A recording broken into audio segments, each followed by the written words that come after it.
हाय प्यारे प्यारे बच्चों। तो बेसिकली बहुत सारी ऐसी गलतियाँ होती है जो छोटी छोटी क्लासेस में हम लोग कर देते हैं, फिफ्थ में जैसे मैथ्स में। तो वो सारी की सारी गलतियाँ हम जब नीट की तैयारी कर रहे होते हैं तो फिजिक्स और केमिस्ट्री में बहुत भारी पड़ सकती हैं। उन सारी गलतियों को दूर करने के लिए ये वीडियो बनाई गई है, तो ज़रा इस वीडियो में अंत तक बने रहिए। ज़रा ध्यान दीजिए, यहाँ पे पूछा है कि कौन सा नंबर ज़्यादा बड़ा है। आपको एक नंबर दिख रहा है 0.25, एक नंबर दिख रहा है आपको 0.3। तो अगर मैं सिंपली एक जो हमारी आदत होती है, जो बेसिक हमारी आदत होती है कि भाई अगर मुझे 25 दिख रहा है, मुझे 3 दिख रहा है, तो मैं ज़्यादा बड़ा 25 को मान के मैं वहाँ पे ग्रेटर देन का साइन लगा दूंगा। सिंपल तरीका होता है। ऐसा ही कुछ गलती हम जब डेसिमल के सवाल करते हैं तब कर देते हैं, क्योंकि हम यहाँ पे डेसिमल के बाद वाले नंबर को जज कर लेते हैं ऑन द बेसिस ऑफ कितने नंबर ऑफ डिजिट्स लिखे हैं। यहाँ पे 25 लिखा है, यहाँ पे 3 लिखा है, हम सोचेंगे ये ज़्यादा बड़ा है तो हम इसको 25 को ज़्यादा बड़ा मार्क करना चाहेंगे। लेकिन डेसिमल के केस में ऐसा नहीं होता। डेसिमल के केस में डेसिमल के बाद जो नंबर लिखे हैं उन नंबर के नंबर ऑफ डिजिट्स हमें करने पड़ते हैं इक्वल। मिसाल के तौर पे जैसे अगर मैं बात करूँ, यहाँ पे मुझे लिखा है यहाँ पे 0.3 लिखा है एक तरफ, और एक तरफ लिखा है मान लो 0.300, एक और जीरो लगा दो, फर्क नहीं पड़ता। तो यहाँ पे मैं बोलूँगा कि यार यहाँ पे 3000 लिखा है, यहाँ पे लिखा है 3, तो ये वाला ज़्यादा बड़ा नंबर है। फीलिंग तो यही आएगी देख के, लेकिन ऐसा नहीं होता। अगर यहाँ पे 4 डिजिट हैं तो उतने ही डिजिट यहाँ पे भी हमें लगाने होंगे, और 0.3 के बाद कोई नंबर लिखा नहीं है तो मैं वहाँ पे सिर्फ 000 लगाऊंगा, ताकि ये 4 डिजिट हो जाएं, ये 4 डिजिट हो जाएं, और अब आपको नज़र आ रहा होगा कि ये सिर्फ इक्वल हो सकते हैं और कुछ नहीं हो सकते। वही लॉजिक लगाएंगे इन 3 सवालों में। पॉइंट के बाद 2 डिजिट, पॉइंट के बाद 1 डिजिट, एक और डिजिट बढ़ाने के लिए लगा दिया 0, तो 0.30 हो गया, 0.25 हो गया। 0.30 ज़्यादा बड़ा है तो ग्रेटर देन का साइन टुवर्ड्स 30 हो गया। तो यहाँ पे 0.25 इज लेस देन 0.30। यहाँ पे पॉइंट के बाद डेसिमल के बाद 3 डिजिट है, यहाँ पे डेसिमल के बाद 1 डिजिट है। 2 0 लगाने से यहाँ पे ये 3 डिजिट हो जाएंगे। अब ये 900 लगेगा दिखने में, ये 825 लगेगा। तो मैं समझ में आ गया है कि 900 ज़्यादा बड़ा होता है 825 से, तो इस वजह से यहाँ पे हमने साइन लगा दिया लेस देन का। अब देखिए 0.33 लिखा है, यहाँ पे 0.063 लिखा है, यहाँ पे 0.063, यहाँ पे 3 डिजिट, यहाँ पे 2 डिजिट, बहुत नाइंसाफ़ी है। तो 2 डिजिट के साथ यहाँ पे 0 लगाया, यहाँ पे 330 बन गया, यहाँ पे अभी भी वो 63 रहेगा, तो यहाँ पे ये वाला नंबर ज़्यादा बड़ा है। तो ये बेसिक गलती जो हम लोग मैथ्स में करते हैं अब से नहीं करेंगे, आज के बाद वो गलती नहीं होगी। अगले क्वेश्चन पे आते हैं, डिवीजन का सवाल है। देखिए इसमें क्या बोला है, 13 को यहाँ पे 140 से डिवाइड कर दिया हमने। तो अब आप देखिए यहाँ पे क्या हो रहा है, 13 1 = 13 पहली चीज़।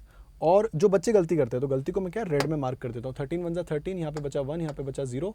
बच्चा बोलेगा कि यार मैंने ये 0 तो नीचे उतार दिया, लेकिन मुझे एक और 0 लगाना है यहाँ पे डेसिमल लगाने के लिए, और फिर उसके बाद मैं 13 9 कर लूँगा आपका, ओ सॉरी गलत कर दिया, 13 7 कर लूँगा मैं यहाँ पे 91, और ये आ जाएगा 9 बचा हुआ, तो ये आ गया आंसर। ऐसा बच्चे सोचते हैं, लेकिन ऐसा होता नहीं है। देखिए सिंपल सी बात है, आपको करना सिंपल ये होगा। इसी सवाल को अब ज़रा इधर देखिए, 13 को 140 से जब डिवाइड कर रहे हैं तो क्या करना है, 13 के साथ किसी भी तरीके की नाइंसाफ़ी नहीं होने देनी है। 13 1 होता है 13, तो यहाँ पे माइनस होगा, 1 बचेगा, यहाँ आ जाएगा 0 नीचे की तरफ। अब यहाँ एक बार आप 0 नीचे उतार चुके हो, तो आप 13 के साथ ये नाइंसाफ़ी मत करो, यहाँ पे एक और 0 लगा के आपने यहाँ डेसिमल लगा दिया।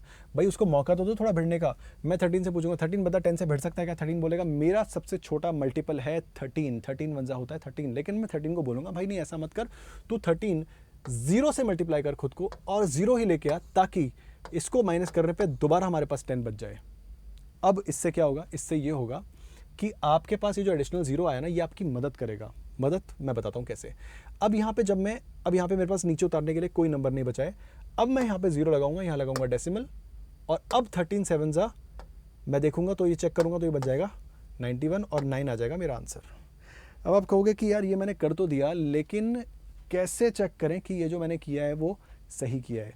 तो उसी का मैं आपको तरीका बताता हूँ। आप कुछ भी मत करिए, आप सिंपल जो छोटी क्लासेस में सीखते थे, यानी कि इस नंबर को इस नंबर से मल्टीप्लाई करके फिर +9 करके देख लीजिए, यानी 13 मल्टीप्लाई बाय 1.7 +9 करके देख लीजिए, और वहीं दूसरी तरफ 13 मल्टीप्लाई बाय 10.7 +9 करके देख लीजिए।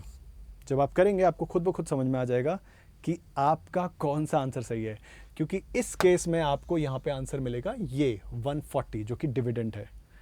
तो पहली चीज़ ये एक और दूसरा सवाल है, इसको भी देख लेते हैं। 17 वंजा मैंने किया, 17 माइनस किया, यहाँ पे 1 बचा, यहाँ पे 5 नीचे उतर के आ गया। अब मैं अगर यहाँ 0 लगा देता हूँ तो 17 के साथ नाइंसाफ़ी हो जाएगी, जो मैं करने को तैयार नहीं हूँ। तो मैं क्या करूँगा, मैं यहाँ पे 17 को बोलूँगा कौन सा ऐसा नंबर है जो 15 से छोटा है, तेरे टेबल में आता है 17 बोलेगा, 17 वंजा 17 अगर हम कर देते हैं तो भी वो नंबर बड़ा आएगा 15 से। तो 17 क्या करेगा, 17 जीरो जा अपना 0 करेगा, माइनस होने पे 15 बचेगा, और अब जाके मैं यहाँ डेसिमल लगा के यहाँ 0 लगाने की स्थिति में आ जाऊँगा। इसको आगे आप सॉल्व कर लेना, आपका आंसर आ जाएगा। अगले क्वेश्चन की तरफ बढ़ते हैं। स्क्वायर ऑफ नेगेटिव नंबर्स बोला हुआ है यहाँ पे। देखिए -3 का स्क्वायर यहाँ पूछ रहा है, तो इसको हमें कैसे सॉल्व करना है ज़रा इसको समझ लेते हैं। देखिए -3 के स्क्वायर का क्या मतलब है, ये मतलब ये है कि माइनस तो एक दुनिया हो गई अलग, यानी -1 हो गया एक तरह से, इनटू ये वाली जो दुनिया है 3 स्क्वायर, वो एक अलग दुनिया हो गई। ये दुनिया मैं क्या कर रहा हूँ, मैं आपको समझाना चाहता हूँ।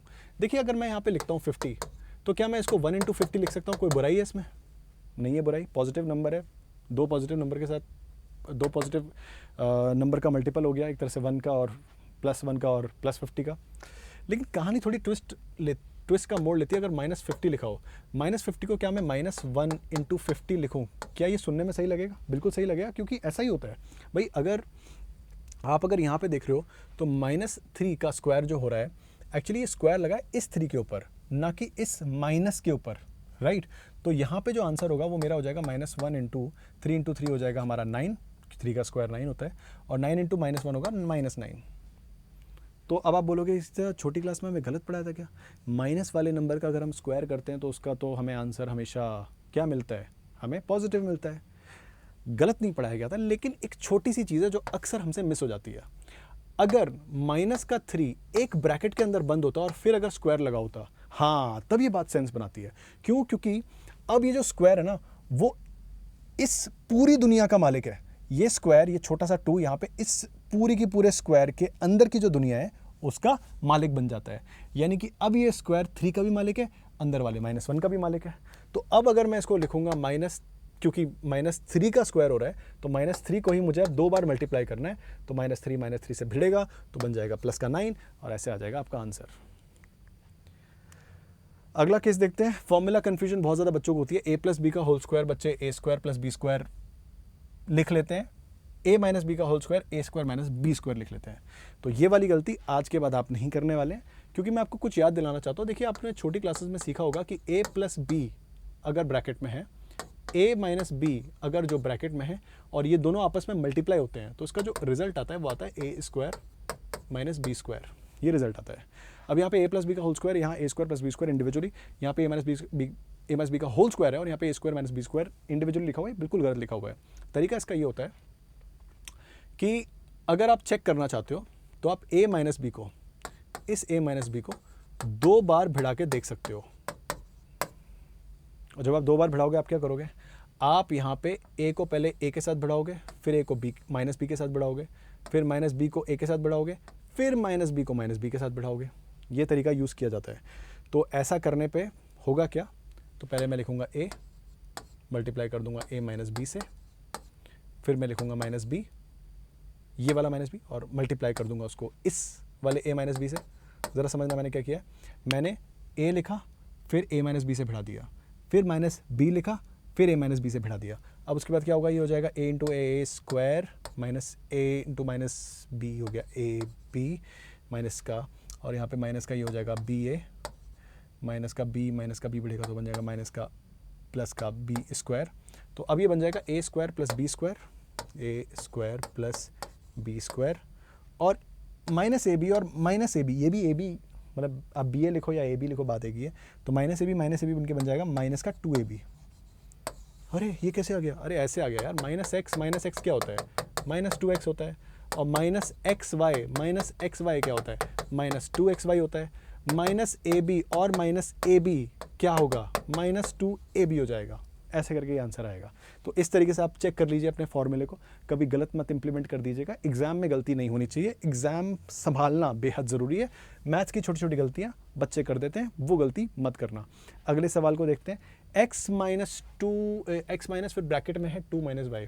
ओ गलत मेथड करते हैं पहले, तो पप्पू गया, पप्पू ने देखा x माइनस, फिर ब्रैकेट में 2 माइनस वाई है, उसको लिखा पप्पू ने जल्दी से जाके x माइनस 2 माइनस वाई, उसका आंसर आ गया जल्दी से।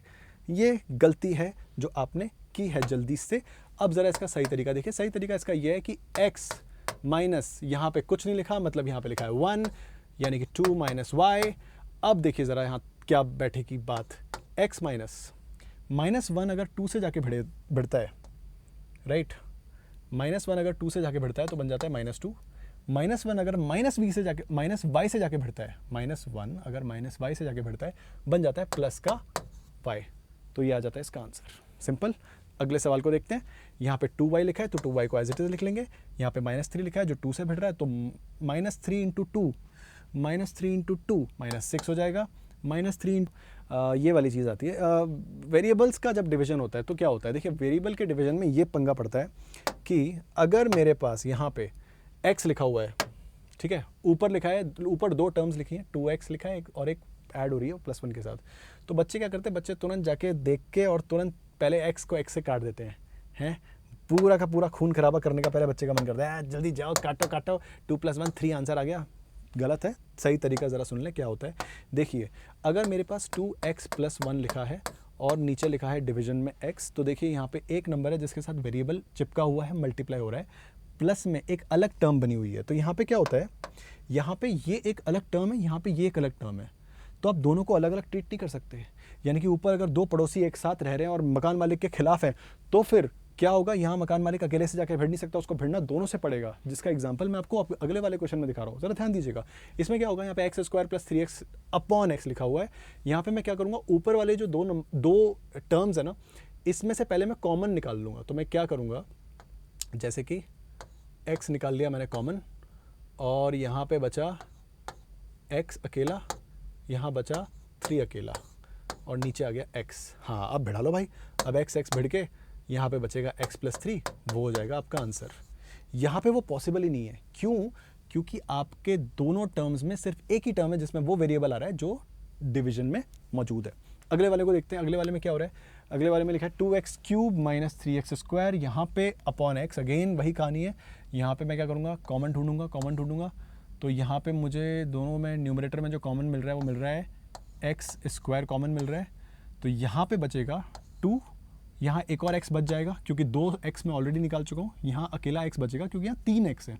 अच्छा यहाँ पे 2x है, देखिए 2x में से 2x मैं ऑलरेडी बाहर निकाल चुका हूँ, तो यहाँ पे सिर्फ अकेला -3 बचना चाहिए और नीचे आना चाहिए x। हाँ अब इस x को मैं इसके साथ भिड़ा सकता हूँ। तो ये जो x है इसको मैं जैसे ही इसके साथ भिड़ाऊंगा, यहाँ पे एक x गायब हो जाएगा, आंसर आ जाएगा मेरा x × 2x - 3। तो देखिए कुछ बेसिक मिस्टेक्स हैं मैथ्स में जो बच्चे करते हैं, जिसकी वजह से उनका फिजिक्स और केमिस्ट्री दोनों सफ़र होते हैं। और ये गलती जो मैंने आज आपको बताई, इसको आगे के लिए हमेशा के लिए आपको ध्यान में रखना है। कुछ इंपॉर्टेंट बात, अच्छा हाँ, प्राइस हाइक हमारा नीट 2025 के लिए वापस आ चुका है, यानी कि अब मतलब प्राइस हाइक आने वाला है। तो उससे पहले अपने आपको बचा लीजिए। 5999 का हमारा जो प्लस का सब्सक्रिप्शन है 1 साल का, वो ले लीजिए और अपना जो फ़ायदा है वो आप इसमें करा लीजिए, क्योंकि उसके बाद जो प्राइस है वो 10,999 हो जाएंगे। बट 10,999 नहीं, आप तो सिंपल काम करिए, आप तो 5,999 जो अभी प्राइस चल रहा है इसमें आप प्लस का सब्सक्रिप्शन लीजिए। पूरी तरह से नीट की अपनी तैयारी में पूरा फ़ायदा उठाइए। आइकॉनिक लेना चाहते हैं, यानी अगर आपका मन है फिजिकल नोट्स बुक्स वगैरह लेने का, तो उसके लिए 24,999 का भी हमारे पास है। बात करें अगर बैचेस की, तो देखिए नीट 2026 के लिए हमारा जो बैच आ रहा है वो है निम्बस 3.0, जो कि टीम सुपर 6 ला रही है क्लास 11th वाले बच्चों के लिए, जो बच्चे 10th से 11th में मूव कर रहे हैं। हमारे कितने लेक्चर्स होने वाले हैं, उसमें कौन टॉप टीचर्स पढ़ाने वाले हैं, वही टीचर्स हैं जिन्होंने रैंक प्रोड्यूस करी है, जिन्होंने सिलेक्शन लेके आए हैं नीट के अंदर। इसी के साथ साथ नीट 2025 एस्पिरेंट्स के लिए भी हमारे पास टीम सुपर 6 का बैच है, जो कि आपके लिए बेहद फ़ायदेमंद होने वाला है और पूरे साल की आपकी जो नीट की तैयारी है उसमें एक तरह से जान डालने वाला है। राइट, आगे बढ़ते हैं। इस पर कुछ और पॉइंट्स मैं आपको बताना चाहता हूँ। देखिए हमारे प्लस सब्सक्रिप्शन के अंदर आपको मिलेंगे मल्टीपल अलग अलग तरीके के लाइव बैचेस, क्रैश कोर्स के एक्सेस मिल जाएंगे आपको, 1.3 लाख आवर से ज़्यादा का रिकॉर्डेड कंटेंट मिलेगा आपको, 35,000 से ज़्यादा प्रैक्टिस क्वेश्चंस, उसके अलावा टेस्ट सीरीज मिल जाएंगे आपको प्लेटफॉर्म पे बहुत सारी। इसके अलावा आपको मिलेंगे इन क्लास डाउट सॉल्विंग और आपको मिलेगा पोस्ट क्लास डाउट सॉल्विंग, यानी कि आप क्लास के बाद और क्लास के अंदर दोनों समय पे अपने डाउट सॉल्व करवा सकते हैं। यहाँ तक कि आपको मिलेंगे कॉम्प्रिहेंसिव डिजिटल नोट्स। अगर आप आइकॉनिक लेते हैं तो आपको फिजिकल किताबें भी मिल जाएंगी, आपके घर पे डिलीवर हो जाएंगे। लेकिन वैसे अगर आप लेंगे प्लस का सब्सक्रिप्शन तो आपको डिजिटल नोट्स भी प्रोवाइड किए जाते हैं। लास्ट 10 ईयर्स के वीडियो सॉल्यूशंस मिल जाएंगे आपको। हमारी जो बेस्ट कहानी रही है वो है, हम एक लौती ऐसी एडटेक कंपनी है जिसने अभी तक रिजल्ट्स प्रोड्यूस करी हैं। तो जो रिजल्ट्स हैं वो हमारे टॉप नॉच हैं। तो हमारी हिस्ट्री रही है बेस्ट रिजल्ट्स की। हम आपको बैचेस का एक्सेस देंगे। कोटा के जो एजुकेटर्स हैं, टॉप एजुकेटर्स कोटा के, उनके बैचेस का एक्सेस हम आपको देंगे। इसके अलावा हम आपको देंगे कोटा की जो टीचिंग मेथोडोलॉजी, जो वहाँ का टाइम टेबल करिकुलम फॉलो होता है, उसी तरीके की पूरी लर्निंग इस साल हम आपको देने की बात करते हैं। नीट आर्काइव्स हमारा एक तरह से ऐसा गोल्डन चेस्ट है जिसके अंदर सिर्फ जेम्स ही जेम्स भरे हुए हैं। यानी कि हमारे अनअकैडमी के प्लेटफॉर्म पे अब तक के जो सबसे बेस्ट बैचेस रहे हैं, नीट के सबसे बेस्ट बैचेस और सबसे बेस्ट एजुकेटर्स के साथ, वो सब के सब, चाहे वो विश्वास बैच हो, चैंपियंस बैच हो, ड्रॉपर्स टू टॉपर्स बैच हो, रेडियंट बैच हो, अर्जुना बैच, एकलव्य बैच, संकल्प एक नई शुरुआत बैच, ये सारे के सारे बैचेस आपको फ्री में मिलेंगे प्लस सब्सक्रिप्शन के अंदर। आप प्लस लेने के बाद इन सारे बैचेस में से किसी भी बैच से आराम से जाके पढ़ सकते हैं। इसके अलावा बहुत ही प्राउडली मैं आपको बताना चाहता हूँ कि अनअकैडमी के सेंटर्स अक्रॉस इंडिया फैले हुए हैं। ओ हो देखिए पूरे के पूरे हिंदुस्तान में अनअकैडमी छाया हुआ है। तो अक्रॉस इंडिया जो हमारे सेंटर्स हैं उनमें आप जाके एनरोल कर सकते हैं। और उसकी सारी की सारी डिटेल्स आपको यहाँ पे स्क्रीन पे भी नज़र आ रही होगी कि हमारे नए बैचेस जो है वो 20 मई से लॉन्च हो रहे हैं। और IIT NEET class 11 repeaters learners foundation, in fact जो छोटे बच्चे हैं उनके लिए भी ये बैचेस चलेंगे। तो आप यहाँ पे आ सकते हैं सेंटर्स पे और एनरोल कर सकते हैं। तो इसी के साथ साथ सबसे पहली बात, बहुत बहुत थैंक यू पूरी वीडियो देखने के लिए। अपनी मैथ्स की प्रॉब्लम्स को जितना हो सके कम बर्डन कर दीजिए, कम उसका भार कर दीजिए, ताकि आपकी फिजिक्स और केमिस्ट्री को भुगतना ना पड़े। और मैं मिलता रहूँगा आपको ऐसी इंटरेस्टिंग वीडियोस के साथ और आपको गाइड करता रहूँगा बेस्ट तरीके से, ताकि वही जो मैं बात हमेशा कहता हूँ कि हार के आगे है जीत और एक साल में फोड़ेंगे नीट।